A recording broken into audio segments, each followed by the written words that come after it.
Sudo, acara temu atau temu merupakan acara sakral yang bernuansa doa. Nanti barangkali acara berlangsung, coba semua kegiatan aktivitas kami mohon berkenan untuk dihentikan sejenak. Monggo kita ndonga sareng-sareng, kita berdoa bersama-sama. Sekali lagi tiada kata ungkapan yang pantas kita ucapkan terkecuali kita hanya mengamini mawon. Khusus ibu-ibu nanti acara berlangsung nggih, mboten asal ngomong dewe-dewe nggih, mboten asal gunem piyambak-piyambak nggih. Kita ngamini mawon, coba kita mengamini aja. Mudah-mudahan mugi-mugi sedayanipun dipun ini dinding di Gusti Allah ingkang Maha Agung. Ibu pun khawatir Bu nggih. Nanti setelah ini nanti saya beri hadiah yang berupa ubo rampen alat-alat dapur nggih.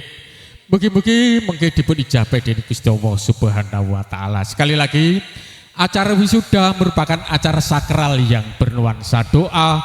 Nanti pada waktu acara berlangsung, coba semua kegiatan aktivitas kami mohon berkenan untuk dihentikan sejenak. Monggo kita ndonga sareng-sareng, kita berdoa bersama-sama. Sekali lagi tiada kata ungkapan yang pantas kita ucapkan terkecuali kita hanya mengamini mawon nggih.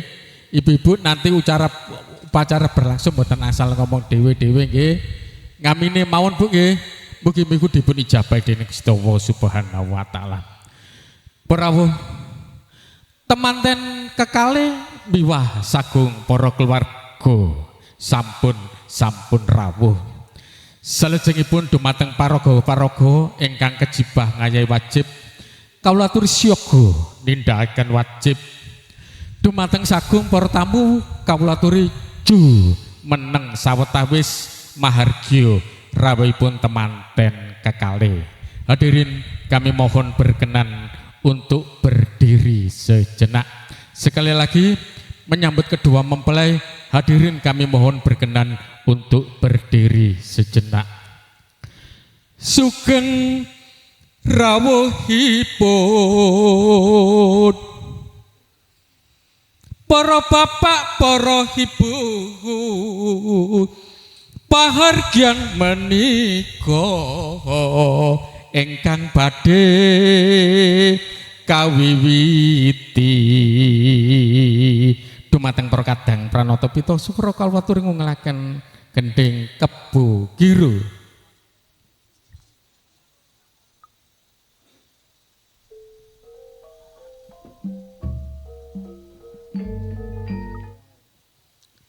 Ayo jalan pelan-pelan. Prawuh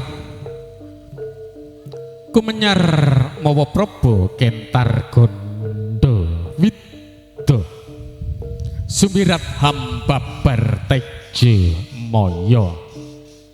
Saya dangu, saya caket, saya cetoh, saya nyalelo. Pranyata menika tejaning tejo temanten kekalih ingkang binayang karib. Mijul saking Wisma Agung Palereman kinanti manjing ing sasana pawiwahan. Bubyar busanane temanten kekalih ingkang angemba busanane nalendra. Kadulu katon agung Prabu lan Mrabawa. Agung ateges kebak ing kaendahan kang sanyata adi luhung. Dene Mrabu ateges pindho jejering nalendra kebak ing kawibawan luhur. Mrabawa sinung endah adi milangoni dampyak ingkang sami lumaksana hangiringaken Sret Maja temanten kekalih pinaragan dening para kadang santana. Dasar temanten kekalih nyardula lupa tindake riya anggajang uling lembian kadya marak kasimpir sarira anembrata anengging angringin sumsang sembodoh ing driya tan mingkuh ing saliring kewuh yen toh tamtama sumbaga wiratama prawira jayang palugon tatak tangguh tanggung jawab prapti ngendhon pancen wus dumugi wahyaning mangsa kala dumaweng kudrat dumati awit saking kersanipun Gusti Allah Subhanahu wa taala Gusti ingkang maha agung Gusti ingkang maha wikan miwah tresna welas lan asih awit saking sunahing Rasulullah Muhammad sallallahu alaihi wasallam kendel sawetawis temanten kekalih katindakaken inggih menika wijian monggo diwiji dulu sepatunya dilepas satu langsung diwiji dulu ayo monggo Bismillahirrahmanirrahim niat ingsun paring tirta kembang setaman kangge sesuci temanten kekalih resiko sukmane resiko badan selirane awet saking kersanipun Gusti Allah Subhanahu wa taala sampun secekapipun nggih cekap nggih sampun cobi Kanjeng Bokor dipun pendet rumiyin Bokor Kanjeng Rama Ibu majeng jumangkah Bapak Ibu maju nggih Pak Gatot kali Ibu Gatot maju rumiyin monggo dipun unjuki rumiyin monggo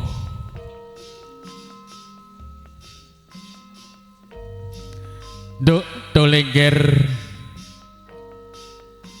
Bapak yo melok ngombeni Bapak rumiyin nggih Bapak rumiyin lajeng Ibu Bapak yo melok ngombeni nggir sing ati-ati yen antuk bilahi ojo sembrono mundak cilaka yo nggir ojo kesusu yen nduk mundak kliru alon yen waton klakon germat yen waton selamat kesambet Kanjeng Ibu tak ombeni banyu bening tandane sak kabeh tumindak mungkir tansah nembaran meniki penggalilan meneping kalbu aja remen sok tumindak sing grusa-grusu yo ngkir setemah sageta hayu-hayem hangayomi kalajengaken sinduran Kanjeng Rama sesing ajeng dening Kanjeng Ibu sese wingking monggo sareng-sareng kagendong kasindur kating ginakaken jari truntum ingkang sampun sumadya monggo nduk dolengger putraku wong bagus wong ayu ngger tak gendong yo ngger tak gendong dadi siji yo ngger manuta ngerti ya kaki ya nini ngerti ya kaki ya nini ora ana ngger anak bisa mulya uripe yen ora gelem manut marang wong tuwa bebrayaning putra sarimbit mugi tinuntun rehing kautamen pepayungan budi rahayu wantun marang bebener ajrih marang kanistan ing ngarsa ing paribasan ing ngarsa sung tulodo ing madya mangun karsa tutwuri handayani lumebet sasana mulya kalajengaken inggih menika tilik pitik utawi mapak besan kedua mempelai tetap berdiri nggih cobi Bapak Ibu dumateng panjenenganipun Bapak Muhammad Muat Kersa Rawuh hangestrene ingkang putra ingkang nembih kemawon nindakaken panggih temanten nembih kemawon nindakaken wisudan temanten dumateng panjenenganipun Bapak Gatot saha Ibu kawula aturi hamapak besanipun kekalih ingkang kepareng badhe rawuh sumangga.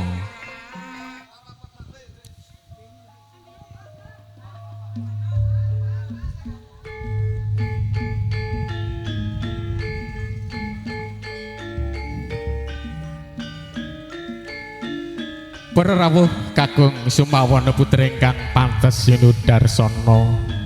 Sugeng rawuh sugeng sonten Bapak Muhammad Fuad saha panjenenganipun Ibu Ivandul Aini.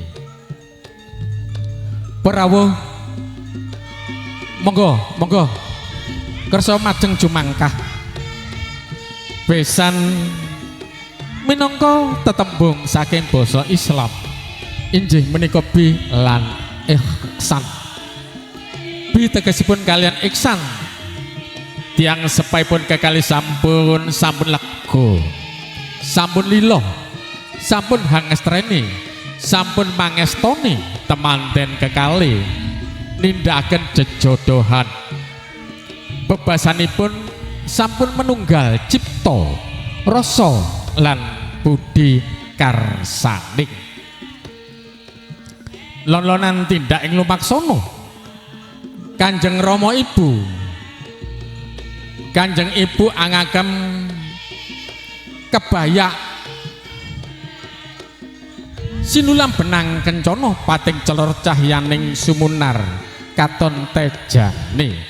Sesampunipun wonten ing pelataran agung Kanjeng Rama Ibu kersa jawat asta sawetawis. Duh Kanjeng Rama engkang putri ngaturaken sugeng rawuh Kanjeng Rama. Sesampunipun Kanjeng Ibu sesih ngajeng nggih, Kanjeng Ibu sesih ngajeng lajeng Kanjeng Rama sesih wingking jengkar majeng jumangkah saking pelataran agung tumuju wonten ing sasana mulya. Lon-lonan tindak ing lumaksana magita gita lampahe. Rawuh Kanjeng Rama Ibu kelamun Cinandra kadya srengenge kang memadangi jagat. Monggo sesampunipun lumebet wonten sasana mulya panjenenganipun Kanjeng Rama Ibu Bapak Muhammad Fuad pinarak sesih kiwanipun Sirat Maja temanten putri. Lajeng Kanjeng Rama Ibu Bapak Gatot pinarak sesih tengenipun Sirat Maja temanten kakung. Kalajengaken pangabekten ingkang dipun pangarsani dening panjenenganipun Ibu Juru Paes inggih menika Ibu Nurul. Bu Nurul pundi Bu? Sekedap ya kedua mempelai berdiri dulu.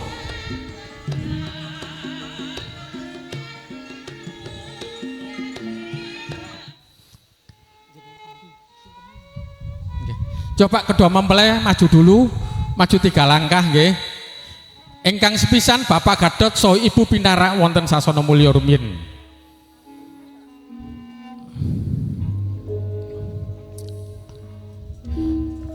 Cobi nggih sedanten ngamini nggih, semua mengamini tidak boleh ngomong sendiri-sendiri. Nggih. Mas Faid sama Bapak dulu.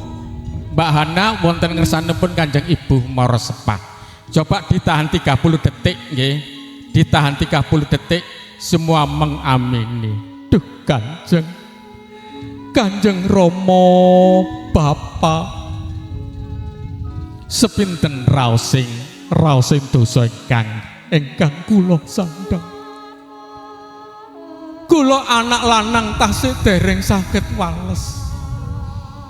Kula anak lanang tasih dereng saged wales. Kepeksa nyuwun pamit awit sampun pinanggih jodoh Pak. Kula nyuwun pandonga Pak. Kula nyuwun pangestu. Iya nggih. Faid anakku. Bapakmu ora bisa nyangoni donya brana ya nggih.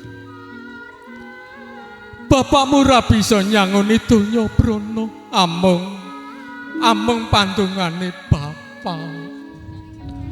Muga sliramu bisa mulya kantuk panglimaning Gusti Kang Maha Kuwasa.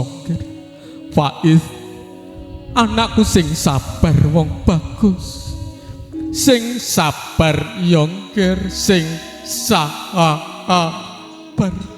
Sampun nggih, kantos Mas Faid wonten ngersanipun Kanjeng ibunipun ingkang kinasih, makaten ugi Mbah Hana wonten ngersanipun Kanjeng Rama mara sepaipun. Coba ditahan 30 detik nggih. Duh, Kanjeng Ibu, iya yongger anakku. Jenengan engkang ngandung 9 wulan sedasa dinten dangunipun. Sepinten raos sing dosa ingkang kula sandhang. Nyuwun pangapunten Kanjeng Ibu, kula nyuwun suwarga Kanjeng Ibu. Nyuwun suwarga saking epek paduka. Diibaratkan surga berada di bawah telapak kaki ibu. Iya Ngger, anakku aja nangis Ngger, aja nangis. Sing sabar sliramu momong bojo, yen ora moto sing sabar sliramu momong adi-adimu. Mulyakno Ngger, mulyakno. Aja sepisan bojomu kok siksa, apa maneh kok pulara. Senengno bagyana Ngger, aja ngantek mok larane atine wong bagus. Muga sliramu bisa mulya selawase. Mula sing sabar Ngger, sing sabar. Barakallahu laka wa barakah ngalika wasma'al bainakum fil khair.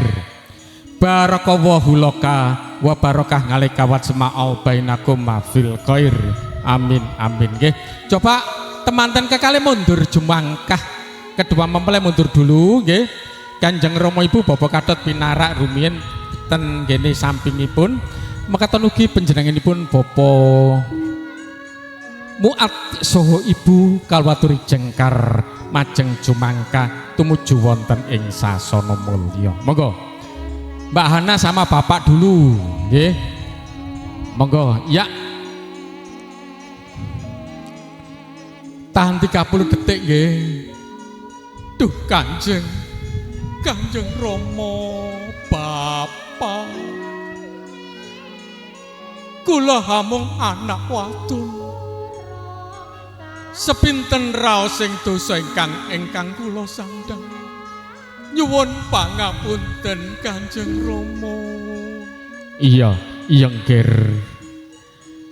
Hana anakku, bapakmu hamung bisa njalukake marang berkahing Gusti.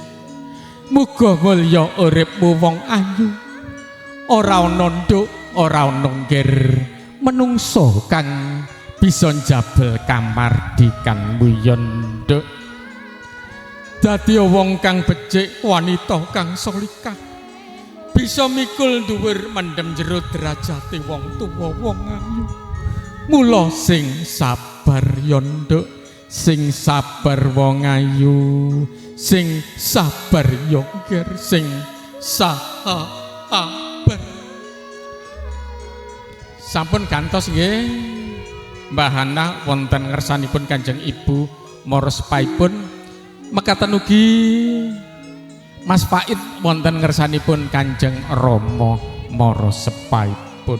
Duh Kanjeng Ibu, iya Ngger wong ayu. Jenengan ingkang ngandung 9 wulan sedasa dinten dangunipun. Sepinten raos sing dosa ingkang kula sandhang. Nyuwun pangapunten Kanjeng Ibu, kula nyuwun swarga. Nyuwun surga Kanjeng Ibu, nyuwun swarga. Diibaratkan surga berada di bawah telapak kaki ibu. Iya nduk, wong ayu anakku, aja nangis Ngger, aja nangis. Wiwit cilik hingga dewasa Sliramu tak kudang, tak gendong, tak dulang. Muga yen gedhe oleh jodoh priya kang utama. Sepraya nduk bunga ibu kagudanganku. Muga sliramu sembada pikantuk rahayu kang pinanggih ngger. Anakku Hana sing sabar wong ayu. Sing sabar ya nduk, sing sabar ya ngger, sing sabar. Perawuh Brebes mili paningalih. Ngembeng mripate. Kebanjiran tirta paningalih awit semendal atine ternyuh maknae eling-eling durung tutuk anggenipun gula wentah.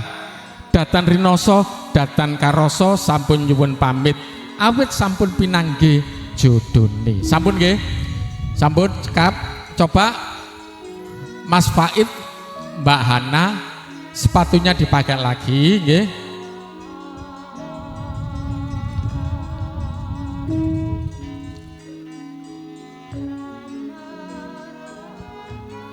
Coba diabadikan rumiyin nggih, dipun pendet gambaripun rumiyin Bapak Muhammad Muat Soibu Hangapit putra putrinipun.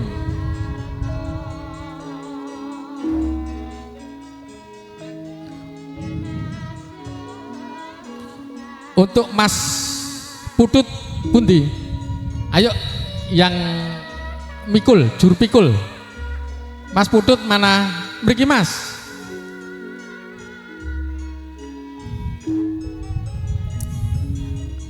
Cobi dipun apit rumiyin.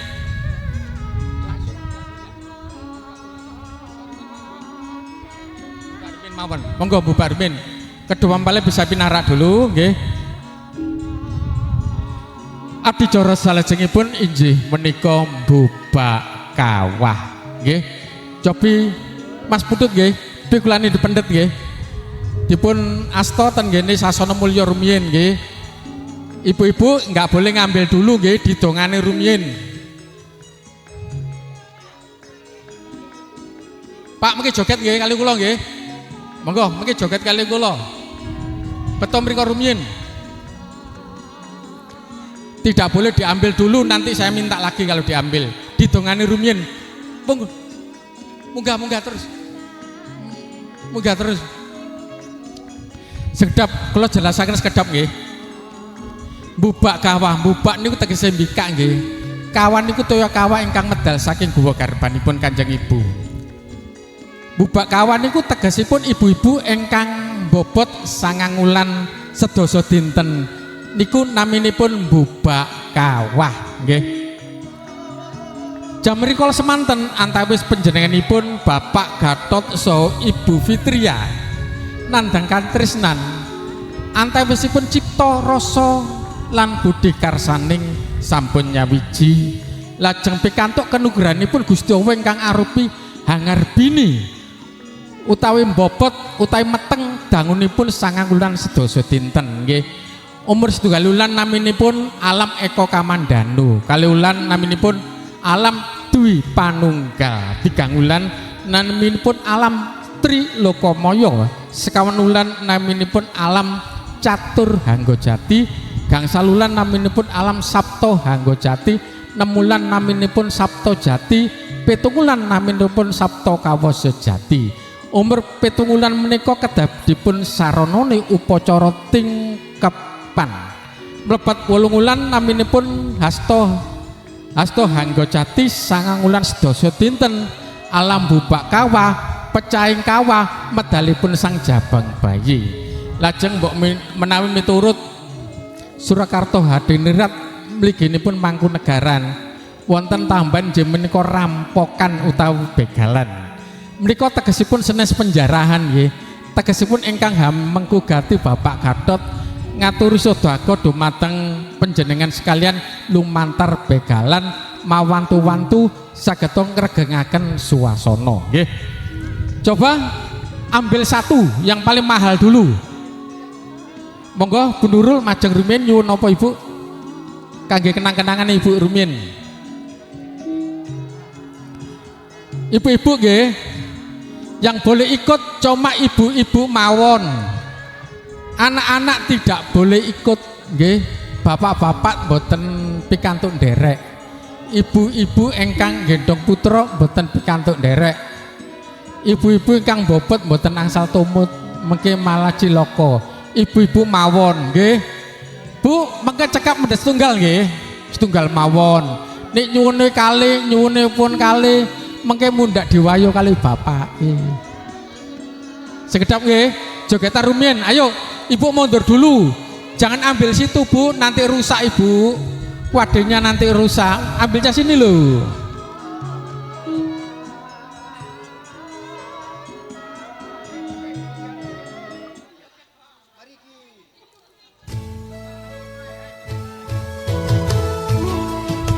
Joget rumiyin, joget. Sekedap, jangan di joget rumiyin. Ayo jangan diambil situ nanti rusak ya. Joget rumiyin. Joget terus Pak, joget. Sebelah sini Bu. Sekedap Pak, sekedap. Sri Huning Mustika Tuban La putresno mongsa Boyopati marang Raden Wiratmaya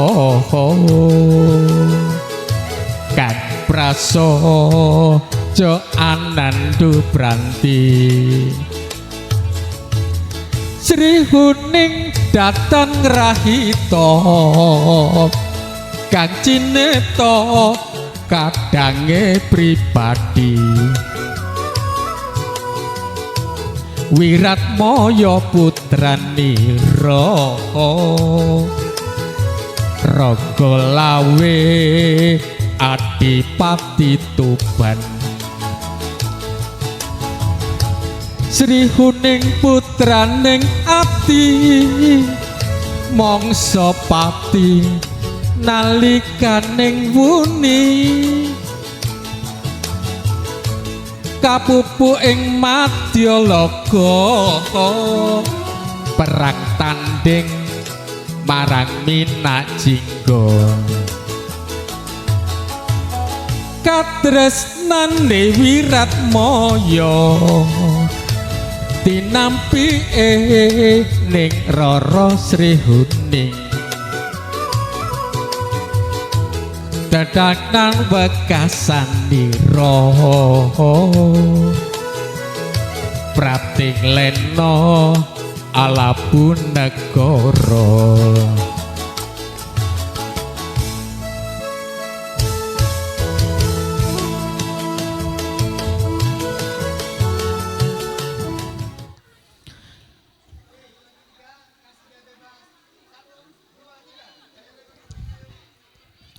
Prawuh kagem Sumawana putri ingkang winates pakurmatan Prawuh ingkang pantes sinudarsana mekaten toh babar pawedaring adicara wisudan menurut tata cara adat Jawi sampun tuntas inggih sampun paripurna adicara salajengipun inggih menika pambagya Raja Wilujeng dipun lajengaken paring sambutan pasrah tinampi temanten kekalih.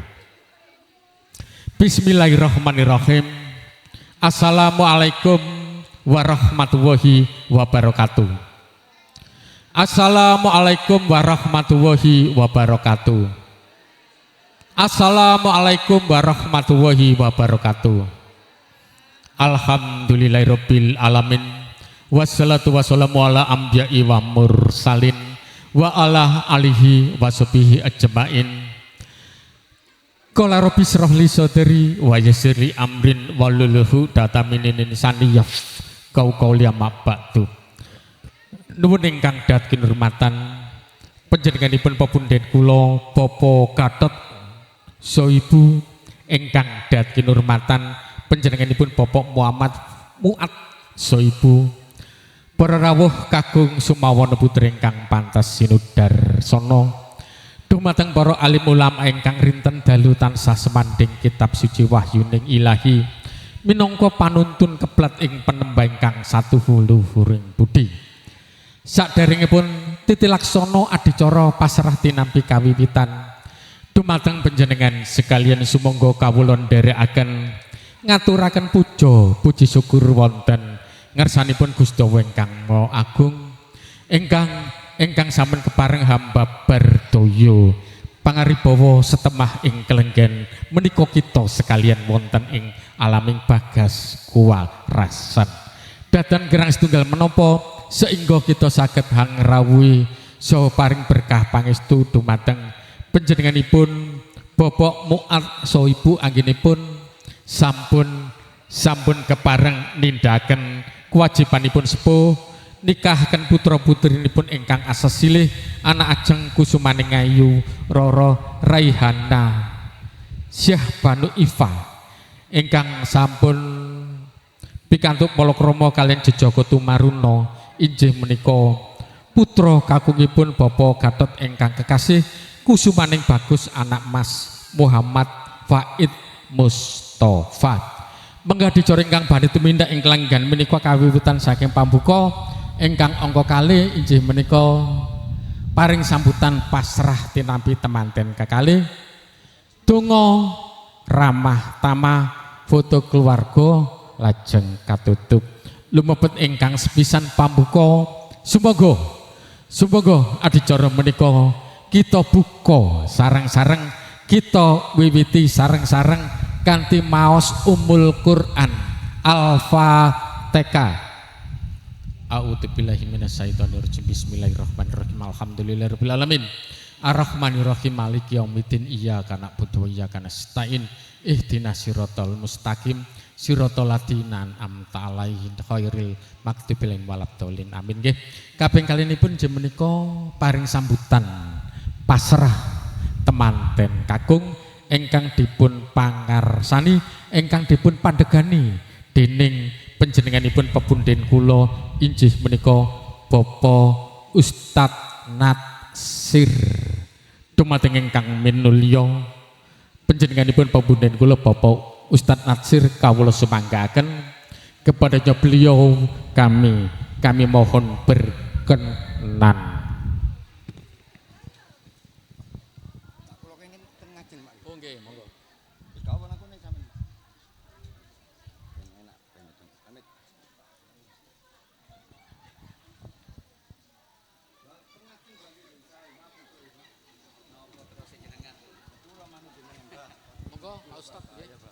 Singkat padat. Monggo sewu. Apa iki? Sambutan. Sambutan mendengarkan teman-teman kakali. Iya. Mriki ya? Nggih. Ngajeng ah. Oh. Bismillahirrahmanirrahim. Assalamualaikum warahmatullahi wabarakatuh. Alhamdulillahi rabbil alamin. Wabihi nasta'inu ala umurid dunya waddin. Wassalatu wassalamu ala habibina habibi ilahil alamin Abil Qasimil Mustafa Muhammad wa ala ahli baiti tayyibin at-tahirin la siyama baqiyatillahi fil aradin ruhi wa arwahuna fidah. Segala puji syukur kehadirat Allah Subhanahu wa taala atas segala karunia-Nya, khususnya karunia spiritual, antara lain terbangunnya rumah yang paling dicintai oleh Kanjeng Nabi Muhammad sallallahu alaihi wasallam, yaitu rumah tangga dan keluarga. Segala puji syukur kehadirat Allah Subhanahu wa taala juga atas karunia-Nya kita dapat berkumpul di sini dalam keadaan sehat walafiat, membantu mendoakan rumah yang baru terbangun ini. Dan alhamdulillah dua mempelai sudah diakadkan di Porong kemarin, dan kami dari pihak keluarga Bapak Muat serta Ibu Iva mengucapkan terima kasih yang sebanyak-banyaknya kepada keluarga Bapak Gatot dan Umi Ibu Chandra atas sambutannya yang luar biasa hangat. Mohon maaf saya agak membelakangi Bapak Gatot. Mudah-mudahan semua sambutan ini diterima di sisi Allah Subhanahu wa taala dan mengundang berkah bagi keluarga yang baru terbangun ini. Dengan ini kami juga menyampaikan kepada keluarga Bapak Gatot serta Ibu Chandra, kami menitipkan putri kami Hanar atau Royhana sebagai mempelai wanita, mudah-mudahan diterima sebagai salah satu anggota keluarga dan anak Bapak Gatot serta Ibu Chandra. Mohon bimbingannya untuk putri kami. Tentunya di sana ada kelebihan dan ada kekurangan. Kelebihannya mohon dikembangkan, kekurangannya mohon dibimbing. Dan terimalah beliau sebagai keluarga sendiri. Dan satu pesan saya mohon izin untuk menyampaikan di sini khususnya kepada mempelai dan umumnya pada diri kami dan serta seluruh yang hadir di sini, bahwa kita hidup ini diberi kehidupan oleh Gusti Allah Subhanahu wa taala, tiada lain untuk mengucapkan puja puji syukur kehadirat Allah Subhanahu wa taala. Karena itu kita harus senantiasa mengucapkan alhamdulillahi rabbil alamin. Kita ini semuanya dapat enaknya dari Allah Subhanahu wa taala, tiada yang lain. Maka satu-satunya yang harus kita perhatikan adalah bagaimana kita merasakan enaknya dan menikmati enaknya itu. Adapun berikutnya setelah kita bersyukur kehadirat Allah Subhanahu wa taala, yang harus kita perhatikan adalah kita menjalani dan menggunakan nikmat Allah Subhanahu wa taala ini di dalam kerangka yang namanya iyyaka na'budu wa iyyaka nasta'in. Segala sesuatunya kalau kita tidak keluar dari kerangka iyyaka na'budu dan penghambaan kepada Allah Subhanahu wa taala, maka semuanya akan menjadi tetap nikmat dan akan berkembang sebagai kenikmatan. Tapi kalau sudah keluar dari situ mulai bahaya. Kalau kita keluar dari penghambaan diri kepada Allah Subhanahu wa taala, mulai eker-ekeran nanti. Jadi hal-hal yang kurang akan menjadi sulit untuk kita selesaikan.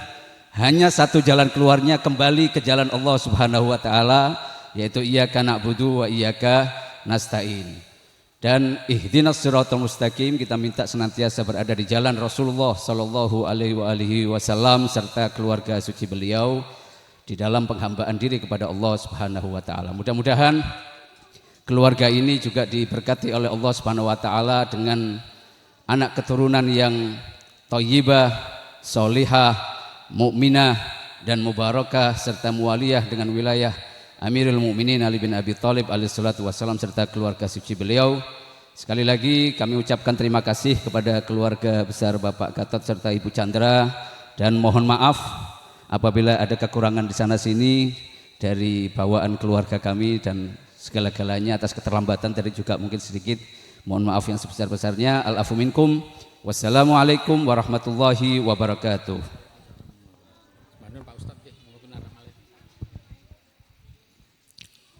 Prawuh kagung sumawana putra ingkang pantes sinudarsana nggih.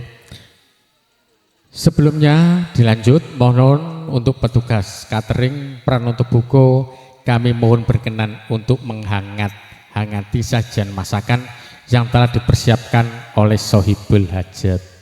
Begitu juga dari grup Elektun Al-Hasmi, kami mohon berkenan untuk mempersiapkan diri nggih. Bapak Ibu mekaten megah adicara pasrah temanten kakung, salajengipun pasrah temanten kakung dipun tampi dening panjenenganipun pepunden kula inggih menika Bapak Ustadz Ora Zainal Nahrawi. Kebetulan terhormat Bapak Ustadz Ora Zainal Nahrawi, kawula sumanggaken kepadanya beliau kami mohon berkenan. Kawuningan sesampunipun kawula aturi mungkasi kanthi maos donga.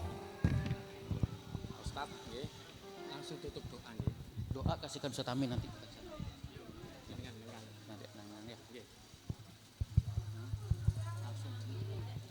Bismillahirrahmanirrahim. Assalamualaikum warahmatullahi wabarakatuh. A'udzu billahi minasyaitonir rajim. Bismillahirrahmanirrahim. Alhamdulillahi rabbil alamin bari'il khalaiqi ajma'in wassalatu wassalamu ala Rasulillah wa ala alihi wa sahbihi wa mawalah. Rabbi shrah li sadri wa yassir li amri wahlul 'uqdatam min lisani yafqahu qawli. Qala ta'ala fi kitabihil karim. A'udzu billahi minasyaitonir rajim. Bismillahirrahmanirrahim. Wa min ayatihi an khalaqa lakum min anfusikum azwaja litaskunu ilaiha wa ja'ala bainakum mawaddatan wa rahmah. Inna fi dzalika laayatin liqaumin yatafakkarun. Wa qala Rasulul a'zam sayyidina wa maulana Muhammadin sallallahu alaihi wa alihi wasallam, ya ma'syarasy syabab man istata'a minkum al-ba'a falyatazawwaj wa man lam yastati'ha fa 'alaika bis-shawm fa innahu lakawija'. Sadaqallahul 'azim wa sadaqa rasuluna nabiyyunal karim. Ashabul fadilah, para habaib, para asatid, ustadzat, ikhwani wa akhwati, wabil khusus keluarga besar mempelai berdua, Bapak Didit Suparmun, nggak salah sekarang saya, beserta Ibu Chandra, Bapak Muhammad Mu'ad beserta istri, dan yang paling berbahagia Saudara Muhammad Wa'id Musafa dengan Raihana. Gimana Wa'id? Nyesel gak dari dulu kawin, baru sekarang? Alhamdulillah, segala puja-puji syukur kehadirat Allah Subhanahu wa taala pada pertemuan ngunduh mantu ya Pak Gatut ya. Ngunduh mantu pada kali ini, mudah-mudahan acara ini mendapatkan taufik, barakah, maghfirah dari Allah Subhanahu wa taala. Salawat dan salam kita haturkan kehadirat junjungan Nabi besar Muhammad sallallahu alaihi wasallam. Saya sebagai wakil dari Bapak Didit Suparmun mendapatkan amanah, harus menerima amanah yang telah disampaikan oleh Ustadz Nasir sebagai perwakilan dari mempelai putri. Alhamdulillah, dengan ucapan bismillah wa billah tawakkaltu 'ala Allah la haula wala quwata illa billah, kami menerima kehadiran putri dari Bapak Muhammad Mu'ad Raihana di tengah keluarga besar kami. Mudah-mudahan kehadiran Raihana membawa warna baru di dalam keluarga kami. Namun 5 menit untuk mereka berdua ini, bahwa Allah Subhanahu wa taala berfirman, bismillahirrahmanirrahim, wa ashiruhunna bil ma'ruf, maka gaulilah istrimu dengan baik. Allah tidak berkata wa ashiruhunna bil haq, tidak. Gaulilah istrimu dengan benar, tidak, karena benar belum tentu baik, dan kalau yang baik pasti benar. Saya bukan ajak untuk beranaloginya seperti ini Pak. Ketika Anda, ini ibu-ibu ini biasanya pakai sepeda motor, Anda ada di jalur yang benar, di jalur kiri, memakai semua atribut keselamatan, helm, STNK, lalu ada bis yang jelonong dari sebelah sana itu memakan marka Anda. Kira-kira ibu ini berdiri dengan keyakinannya, kebenarannya bahwa saya ada di jalur yang tepat, atau mengambil kebaikan? Ini contoh. Karena tidak semua yang benar itu baik.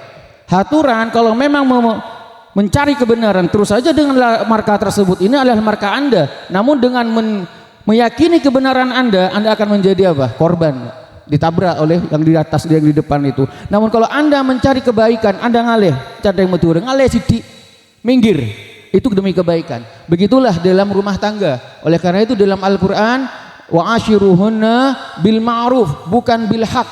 Al-amru bil ma'ruf, bukan al-amru bil haq. Carilah kebaikan, bukan kebenaran, karena tidak semua kebenaran itu baik, namun kebaikan pasti itu benar. Banyak mengalah artinya di dalam rumah tangga. Jangan mentang-mentang benar lalu terobsesi dengan kebenarannya sehingga dia mengabaikan kebaikan, maka terjadilah perselisihan di dalam rumah tangga anak. Cari kebaikan, bukan kebenaran, karena setiap kebaikan pasti itu benar, dan tidak semua yang benar itu baik. Oleh karena itu kehidupan Wa'id dan Raihana dimulai saat kemarin qabiltu nikaha wa taswijaha bil mahril madhkur. Itu adalah kehidupan kalian yang sebenarnya, yang sebelum-sebelumnya itu bukan kehidupan. Kehidupan Anda berdua saat itu.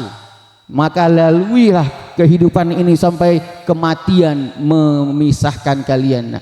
Ingat, perjuangan Anda dalam kehidupan rumah tangga sangat banyak, akan ada gelombang badai ketika Anda berada di dalam bahtera kehidupan. Kalau sampai tidak percaya, tanya sama bapak-bapak ini. Banyak sudah Ya, ini sudah banyak memakan garam sama gula ini. Jadi mudah-mudahan apa yang disampaikan yang dikeluarkan oleh Bapak Didit Suparmun, saya mohon maaf jika ada salah-salah kata, tempat atau hidangan yang kurang berkenan, khususnya kepada keluarga besar mempelai putri Bapak Muhammad Muad beserta rombongan. Ingin rasanya kami memberi lebih, namun kesempurnaan adalah milik Allah Subhanahu wa ta'ala. Sekali lagi kami mohon maaf yang sebesar-besarnya. Mudah-mudahan rombongan dari Bapak Muhammad hadir di tempat ini dalam keadaan selamat, pulang dari tempat ini sampai ke tempat masing-masing juga dalam keadaan selamat, salimina ghanimin bihaqqi Muhammadin wa alihi tahirin. Ini yang bisa saya sampaikan. Mohon maaf jika ada kata-kata yang kurang berkenan. Usikum wa nafsi bitaqwallah wallahu muwaffiq ila aqwamit thoriq. Wassalamualaikum warahmatullahi wabarakatuh. Untuk doa kami mohon, ini panjang enggak ini, Pak? Panjang. Kepada Al-Ustaz Muhammad Amin.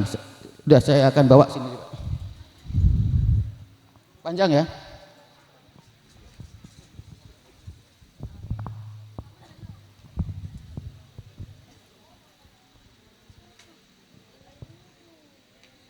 Bisa.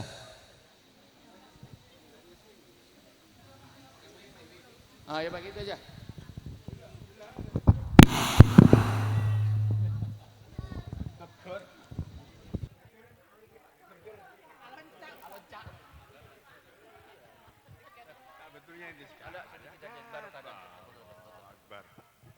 Bismillahirrahmanirrahim. Alhamdulillah rabbil alamin. Wa sallallahu ala sayyidina Muhammadin wa alihi tahirin.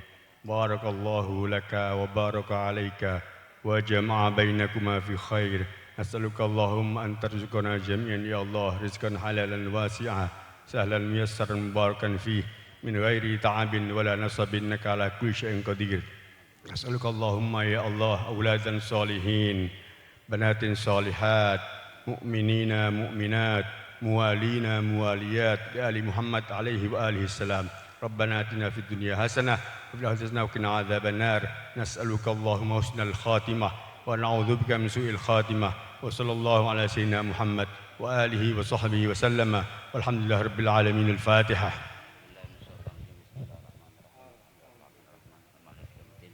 إياك نعبد وإياك نستعين اهدنا الصراط المستقيم صراط الذين أنعمت عليهم غير المغضوب عليهم.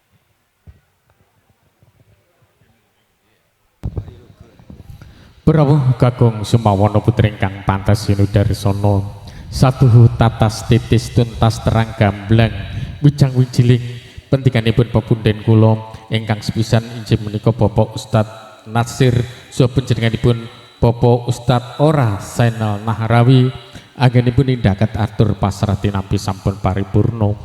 Salajengipun keparengan maliatur mugi panjenenganipun sagung para tamu kasuwun lelenggan kanthi merdu merdikaning penggalih ngantos dumugi paripurnaning adicara menika. Adicara salajengipun inggih menika ramah tamah dumateng para kadang-kadang sinoman petugas bagian umum. Kami mohon berkenan untuk mengarahkan para tamu dari pinaraan menuju ke meja dedaharan. Monggo, monggo, monggo.